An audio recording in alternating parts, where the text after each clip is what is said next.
अमृता आराम से बैठकर मार्क हेडन द्वारा लिखी the curious incident of the dog in the night time नामक एक किताब पढ़ रही है। ये किताब नौजवान क्रिस्टोफर जॉन फ्रांसिस बून के बारे में है, जो खुद को व्यावहारिक कठिनाइयों वाला एक गणितज्ञ बताता है।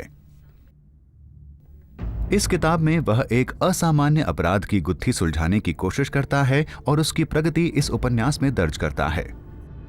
अध्यायों को 1, 2, 3 संख्या देने के बजाय क्रिस्टोफर उन्हें 2, 3, 5, 7, 11, 13 जैसी संख्याएं देता है।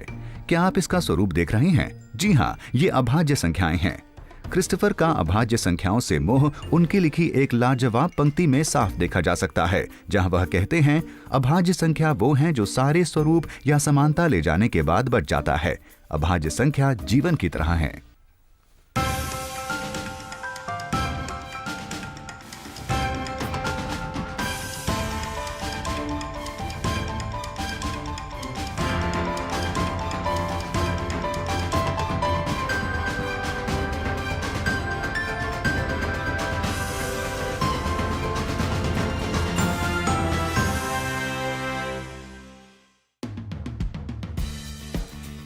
मैथ्स फैक्टर के एक और मजेदार एपिसोड में आपका स्वागत है। आज हम बात करेंगे अभाज्य संख्याओं की। हम जानेंगे कि कैसे अभाज्य संख्याएं बाकी सब संख्याओं की नींव है। क्या अभाज्य संख्या हमारे क्रेडिट कार्ड भुगतान को सुरक्षित रख सकती है? जुड़े रहिए हमारे इस जादुई विषय की अध्ययन यात्रा पर। देखते रहिए, ये सफर मजेदार रहेगा। इससे पहले हम शुरू करें, आइए जल्दी से नजर डालते हैं कि आखिर अभाज्य संख्याएं होती क्या हैं। अंक 21 को लेते हैं। हम इसे 1, 3, 7 और 21 से बिना कुछ शेष छोड़े भाग कर सकते हैं। अब अंक 23 लेते हैं। हम इसे केवल 23 और 1 से ही भाग कर सकते हैं। 23 अभाज्य संख्या है, जबकि 21 नहीं। तो एक अभाज्य संख्या वह है जो संख्या 1 से अधिक हो, जिसके केवल 2 भाज्य हों, 1 या खुद वह संख्या। चलिए अब कुछ और अंक देखते हैं। शुरू करते हैं 1 से। अभाज्य संख्या की व्याख्या कहती है कि संख्या 1 से अधिक हो। बहुत समय पहले की बात है, अंक 1 को अभाज्य माना जाता था, पर अब नहीं। अंक 2 लेते हैं। अंक 2 के भाज्य हैं 1 और 2। हमारे दोनों नियमों से मेल खाता है, तो 2 अभाज्य संख्या है। अब देखते हैं अंक 3 के भाज्य क्या हैं। 3 और 1, तो 3 भी अभाज्य संख्या है। अंक 4 के भाज्य क्या हैं? 1, 2 और 4, तो यह अभाज्य संख्या नहीं है। भाज्य संख्याओं को समग्र संख्या भी कहा जाता है। सभी सम संख्याएं अंक 2 को छोड़कर समग्र हैं। अभाज्य संख्याओं में आगे बढ़ने पर पता चलता है 5 अभाज्य है, 7 भी अभाज्य है। क्या इसका मतलब है सभी विषम संख्याएं अभाज्य हैं? आइए अंक 9 लेते हैं। इसके भाज्य हैं 1, 3 और 9, तो 9 अभाज्य संख्या नहीं है। अभाज्य संख्याओं के समूह के प्रारंभिक सदस्य हैं 2, 3, 5, 7, 11, 13। चलिए अंक 1 की ओर वापस चलते हैं। ये ना तो अभाज्य है और ना ही समग्र। इसका अपना दबदबा है, कुछ वीवीआईपी लोगों जैसा अपना अलग वर्ग। अंक 1 को छोड़ने पर सबसे छोटा अभाज्य अंक है 2। हालांकि अंक 2 इकलौती सम अभाज्य संख्या है। आइए आगे बढ़ते हैं एक कहानी की तरफ और जानते हैं कि सिकाडास को अभाज्य संख्याओं की जानकारी कैसे हुई। 1 मिनट जरा सुनिए। आपने ये चहकती हुई ध्वनि सुनी? ये सिकाडा है। आमतौर पर वह ये आवाज साथी को आकर्षित करने के लिए या खतरे के समय संकेत के रूप में करते हैं। सिकाडास कई प्रकार के होते हैं, लेकिन जिसमें हमें दिलचस्पी है वह है पीरियोडिकल सिकाडा, क्योंकि उनके पास अभाज्य संख्याओं की कुछ समझ लगती है। असंभव लगता है ना? अरे पहले मेरी बात तो सुनिए। सिकाडा जमीन के अंदर पनपते हैं, जिसका अर्थ है वह तब तक जमीन के भीतर रहते हैं जब तक लार्वा से पूरे वयस्क में ना बदल जाएं। और इसमें काफी समय लग सकता है, कई बार 13 साल, कई बार 17। जिंदा रहने के लिए सिकाडा ने ऐसा अनुकूलन किया कि वह जमीन में रहते हुए पौधों की जड़ से उनका रस चूस सकते हैं और बाहरी दुनिया से मुकाबला करने के लिए तैयार हो सकते हैं। क्या आपने कोई अभाज्य संयोग देखा? हाँ, वह समय जो पनपने में लगता है वह है 13 साल या 17 साल, और ये दोनों अभाज्य संख्याएं हैं। काफी लंबे समय तक लोग इसको संयोग मानने से खारिज करते रहे, जब तक कि स्टीफन जे गूल्ड, जो एक अमेरिकन जीवाश्म विज्ञानी और विकासवादी जीव विज्ञानी थे, इस सिद्धांत पर पहुंचे कि अभाज्य संख्याएं सिकाडा को पनपने में मदद करती हैं। उदाहरण के तौर पर यदि सिकाडा हर 10 साल में उभरते हैं, उनका उद्भव शिकारियों के साथ मेल खाएगा, जिनका जीवन चक्र बड़े करीने से उनके साथ बांटा गया है, जो 1, 2, 5 और 10 साल के जीवन चक्र में शामिल है। इसी तरह अगर सिकाडा का उद्भव हर 15 साल में एक बार होगा तो वह शिकारियों की खुराक बन जाएंगे, 1, 3, 5 और 15 साल में, क्योंकि ये सब 15 के घटक हैं। अब अगर ये अभाज्य संख्या में उत्पन्न हो तो शिकारियों के भी उसी समय उत्पन्न होने के संयोग कम ही हैं, क्योंकि उसके घटक कम हैं। आसान शब्दों में अभाज्य संख्याएं सिकाडा की जिंदा रहने में मदद करते हैं।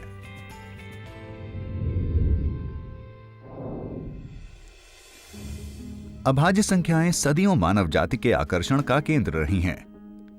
अरविंद इसके बारे में लाइब्रेरी में पढ़ रहा है।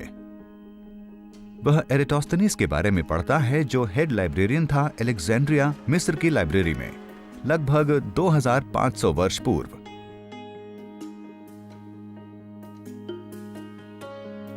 कई चीजों के बीच उन्होंने अभाज्य संख्याओं को स्थापित करने का तरीका ढूंढ निकाला। ये प्रणाली सीव ऑफ एरिटोस्थनीज के नाम से जानी गई। अरविंद देखने की कोशिश करता है कि यह काम कैसे करता है।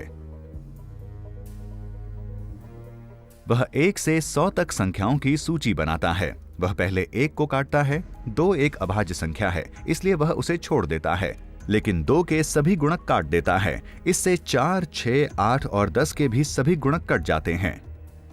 फिर वह 3 के सारे गुणक काट देता है। इससे 9 के भी सब गुणक कट जाते हैं। फिर वह 5 के गुणकों के साथ भी यही करता है। साफ है कि 10 के भी सभी गुणक कट जाते हैं। वह उसके बाद 7 के गुणकों पर हाथ साफ करता है। अब हमारे पास केवल अभाज्य संख्याएं बची हैं। अरविंद ने क्या किया?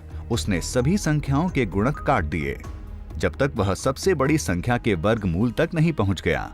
1 से 100 तक की सूची में सबसे बड़ी संख्या 10 थी, इसलिए उसने 10 तक के सारे गुणक काट दिए। 11 के आगे उसे इसकी जरूरत नहीं।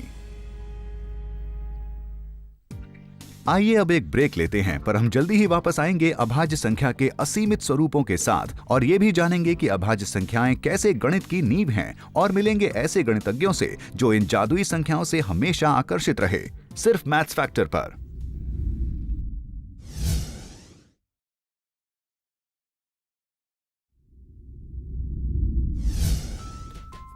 मैथ्स फैक्टर में आपका स्वागत है। आज हम अभाज्य संख्याओं की जादुई दुनिया की खोज कर रहे हैं। गणितज्ञ हमेशा से ही अभाज्य संख्याओं से आकर्षित रहे हैं, क्योंकि वे इन्हें गणित की नींव मानते हैं, जैसे परमाणु सभी तत्वों की। आइए अब देखते हैं कि यह सत्य है या नहीं। आइए इसके बारे में थोड़ा सोचते हैं। हमारी पहली 9 संख्याओं को देखिए। या तो ये सब अभाज्य हैं या अभाज्य साथ में गुणा की हुई। तो हम ये जानने की कोशिश कर सकते हैं कि ये सत्य है कि नहीं, तो कुछ संख्याएं लीजिए। मान लीजिए 78। हम इसे 2 गुणा 3 गुणा 13 लिख सकते हैं। सभी अभाज्य और अनूठी, क्योंकि हम किसी संख्या का भी गुणनखंड छोटी संख्या में नहीं कर सकते। आइए एक और संख्या 84 को लेते हैं। इसे हम 2 गुणा 2 गुणा 3 गुणा 7 लिख सकते हैं। सभी अभाज्य और एक बार फिर अनूठी। तो हमने ये अनुमान लगाया कि हर संख्या या तो अभाज्य होती है या अभाज्य को गुणा करके बनती है, जो कि एक तरफा है। इस विचार को अंकगणित का मौलिक प्रमेय कहते हैं। आइए अरविंद की ओर वापस चलते हैं। वह अभाज्य संख्याओं में स्वरूप तलाश रहा है। जब वह 10 से नीचे की अभाज्य संख्या देखता है तो उसे पता चलता है कि 10 में से 4 अभाज्य हैं, जिसका अर्थ है 40%। जब वह 100 तक की संख्या को देखते हैं तो 25 अभाज्य मिलती हैं, जिससे पता चलता है कि 100 के नीचे 25% संख्याएं अभाज्य हैं। इसी तरह 1000 के नीचे के अभाज्यों की संख्या 16.8% है। उन्होंने कहा कि हम जैसे जैसे उच्च संख्याओं की ओर बढ़ते हैं, आवृत्ति घटती जाती है। उन्होंने सोचा कि क्या ऐसे अभाज्य संख्या खत्म हो जाएंगी यदि हम अत्यंत उच्च संख्याओं तक पहुंचें?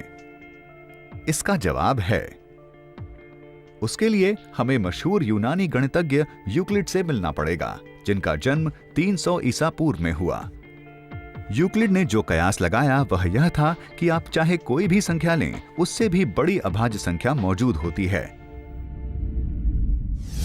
अरविंद इस विचार प्रक्रिया पर नजर रखे है। यूक्लिड ने क्या किया? उसने पहले सोचा कि अभाज्य संख्या कुछ निश्चित तादाद के ही होते हैं, P1, P2, P3, Pn तक। अब P1 गुणा P2 अभाज्य नहीं है क्योंकि P1 और P2 गुणक हैं। इसी तरह P1 गुणा P2 गुणा P3 भी अभाज्य नहीं है, तो P1 गुणा P2 गुणा P3 Pn भी अभाज्य नहीं है।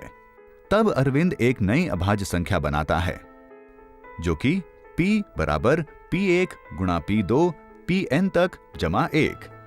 अब यहाँ दो संभावनाएं हैं कि P एक अभाज्य है या P अभाज्य नहीं है। अगर P अभाज्य है तो हमारे पास एक नई अभाज्य संख्या है, जिसका मतलब है कि अभाज्य संख्याओं की कोई निश्चित संख्या नहीं होती और यहाँ एक बड़ी अभाज्य संख्या है और हमारा प्रमाण पूरा हुआ। हालांकि P कोई अभाज्य नहीं है, ये जरूर किसी अभाज्य संख्या से भाग होता होगा। अंकगणित के मौलिक प्रमेय के हिसाब से जो हमने अभी देखा, आइए इसे संख्या R बुलाते हैं।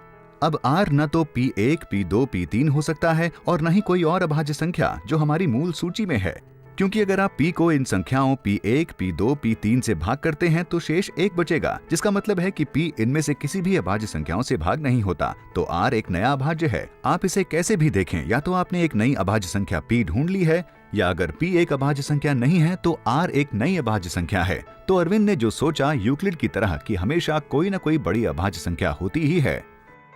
अब अगर यहाँ खूब सारी अभाज्य संख्याएं हैं तो ये बताता है कि कुछ बहुत ही ज्यादा बड़ी अभाज्य भी हैं। हम अभी आगे देखेंगे कि कैसे ये हमारे बहुत काम आती हैं।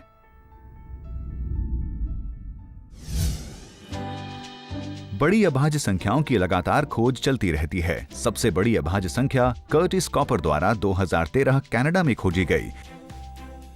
इस संख्या में 17,425,170 अंक थे और अगर लिखी जाए तो ये 16 किलोमीटर लंबी थी।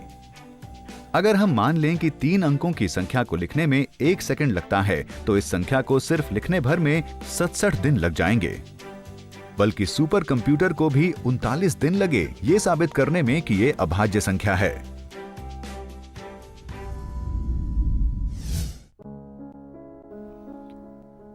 ये विचार कि अभाज्य संख्याएं सभी संख्याओं की नींव होती हैं और भी अधिक ठोस हो गया एक गणितज्ञ क्रिस्टियन गोल्डबाक के अनुमान से। गोल्डबाक का जन्म कोनिग्सबर्ग में हुआ, जिसे आज हम रूस के नाम से जानते हैं। वह काफी बड़े बड़े वैज्ञानिकों के दोस्त थे, जैसे लाइबनिज, बर्नौली और ऑयलर। उन्होंने और ऑयलर ने एक बार 1742 में पत्राचार किया। गोल्डबाक ने सिद्धांत दिया, हर सम संख्या जो अंक 4 से बड़ी है उन्हें हम 2 विषम अभाज्य संख्याओं के रूप में व्यक्त कर सकते हैं। इसका क्या अर्थ हुआ? बहुत आसान है। कोई भी सम संख्या लीजिए जो 4 से बड़ी हो, जैसे 6। इसे हम ऐसे लिख सकते हैं, 6 बराबर 3 जमा 3। इसी तरह 8 बराबर 3 जमा 5, 60 बराबर 43 जमा 17 और भी अन्य सम संख्याएं। उन्होंने एक दूसरा सिद्धांत भी दिया, हर विषम संख्या जो 9 से बड़ी है 3 विषम अभाज्य संख्या के योग के रूप में व्यक्त किया जा सकता है। आइए कुछ उदाहरण देखते हैं। 9 बराबर 3 जमा 3 जमा 3, 11 बराबर 3 जमा 3 जमा 5। इसे समझना बेहद आसान है, लेकिन दुर्भाग्य से इसे साबित करना काफी कठिन है, क्योंकि मोटे तौर पर एक इंसान को तब तक परीक्षण करते रहना चाहिए जब तक कोई विरोधी तथ्य ना मिले। ऑयलर ने खुद भी यही किया। उन्होंने पहले 1000 तक परीक्षण किया, फिर 2500 तक। उन्होंने अपने इस परिणाम को गोल्डबाक को लिख भेजा।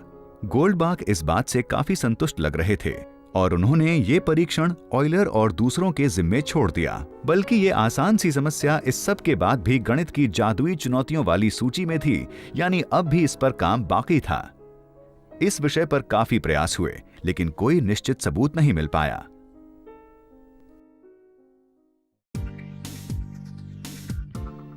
आइए जल्दी से लेते हैं एक छोटा सा ब्रेक, पर हम जल्दी ही वापस आएंगे और यूं ही अचानक से हुई एक खोज और जानेंगे कि कैसे अभाज्य संख्याएं कोड और संकेतीकरण में इस्तेमाल होते हैं। तो आप कहीं मत जाइए, देखते रहिए मैथ्स फैक्टर।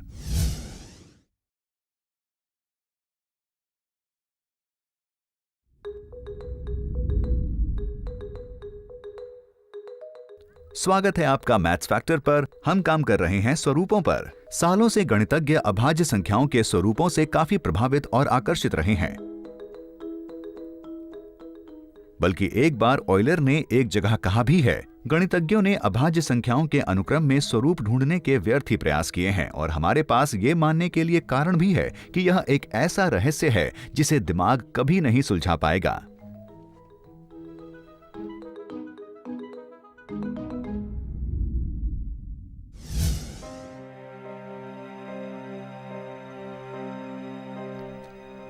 ये हमें ले चलती है पॉलिश अमेरिकी गणितज्ञ स्टैनिस्लॉ उलम की कहानी पर। 1963 में वे एक कॉन्फ्रेंस में थे और एक काफी लंबे और उबाऊ पेपर को सुन रहे थे।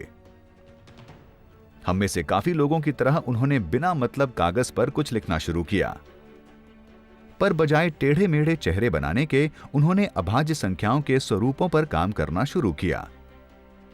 उन्होंने शुरुआत की बीच में एक अंक लिखने से।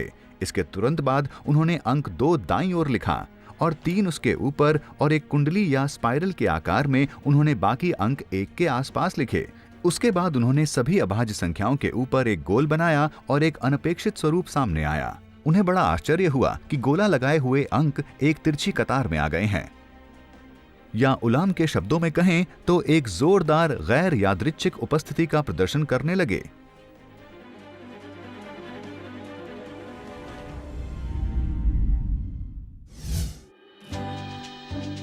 तब से कई ढांचे या ग्रिड कंप्यूटर पर चलाए जा रहे हैं और विकर्णों के आसपास अभाज्यों का समूह देखने को मिलता है। गणितज्ञों के अभाज्य संख्याओं की ओर मोह के बावजूद आधुनिक युग से पहले इन संख्याओं का असल जिंदगी में कोई खास इस्तेमाल नहीं था। अचानक सब बदल गया। आप जब भी एटीएम का इस्तेमाल करते हैं या इंटरनेट से कुछ खरीदते हैं, आप जाने अनजाने अभाज्य संख्याओं का इस्तेमाल करते हैं अपनी जानकारी को सुरक्षित रखने के लिए। मैं कोशिश करता हूं और आपको थोड़ी सरलता से बताता हूं। ये एक प्रक्रिया के द्वारा होता है जिसे इनक्रिप्शन या संकेतीकरण कहते हैं।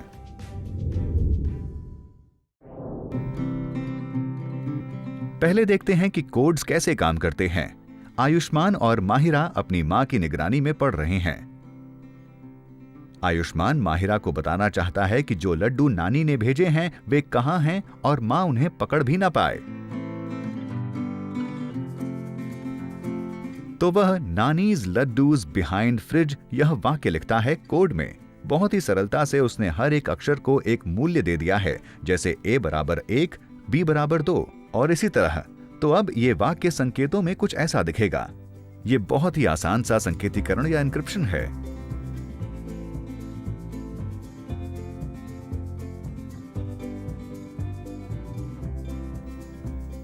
अब माहिरा इसकी विवेचना करती है, मतलब वह इन संकेतों की मदद से इस सूचना को पढ़ती है।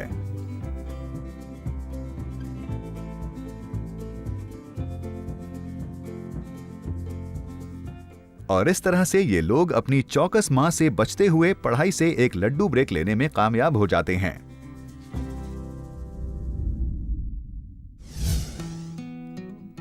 लेकिन इंटरनेट पर यह कैसे कार्य करता है? अगर मैं अपनी क्रेडिट कार्ड संख्या और पिन इंटरनेट पर एक ऑनलाइन बुक स्टोर पर डालता हूं, बुक स्टोर तो इसे पढ़ सके पर कोई और नहीं, मैं इसकी तसल्ली कैसे करूं?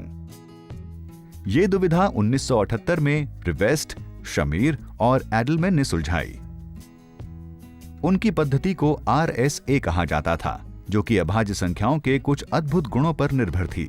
इनमें से एक थी कि बड़ी अभाज्य संख्या उत्पन्न करना आसान था, पर उतना ही मुश्किल था उसका गुणक निकालना और उसे वापस उसके अभाज्य रूप में लाना। ये एक पिछले दरवाजे या ट्रैप डोर की तरह है।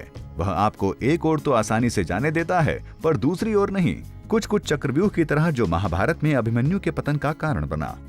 वह उसे भेदने में तो कामयाब रहा पर बाहर नहीं निकल पाया।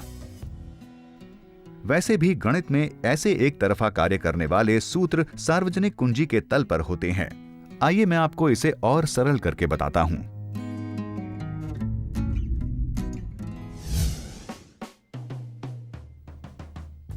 भरत और अहाना एक कंपनी में सीनियर कॉर्पोरेट एग्जीक्यूटिव्स हैं।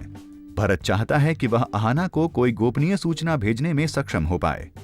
ईशा असल में एक जासूस है प्रतिद्वंद्वी के दफ्तर से और वह लगातार इनकी गतिविधियों पर नजर रखती है और गोपनीय सूचनाओं तक पहुंचने की पुरजोर कोशिश में लगी रहती है। अहाना, जो कि काफी चतुर है, वह 2 अभाज्य संख्या चुनती है, P और Q, हर एक 100 अंक से अधिक लंबी। अब वह इन 2 अभाज्य संख्याओं को आपस में गुणा कर देती है, जिससे PQ का निर्माण होता है। इससे भी बड़ी संख्या, जो स्वाभाविक है, अभाज्य है।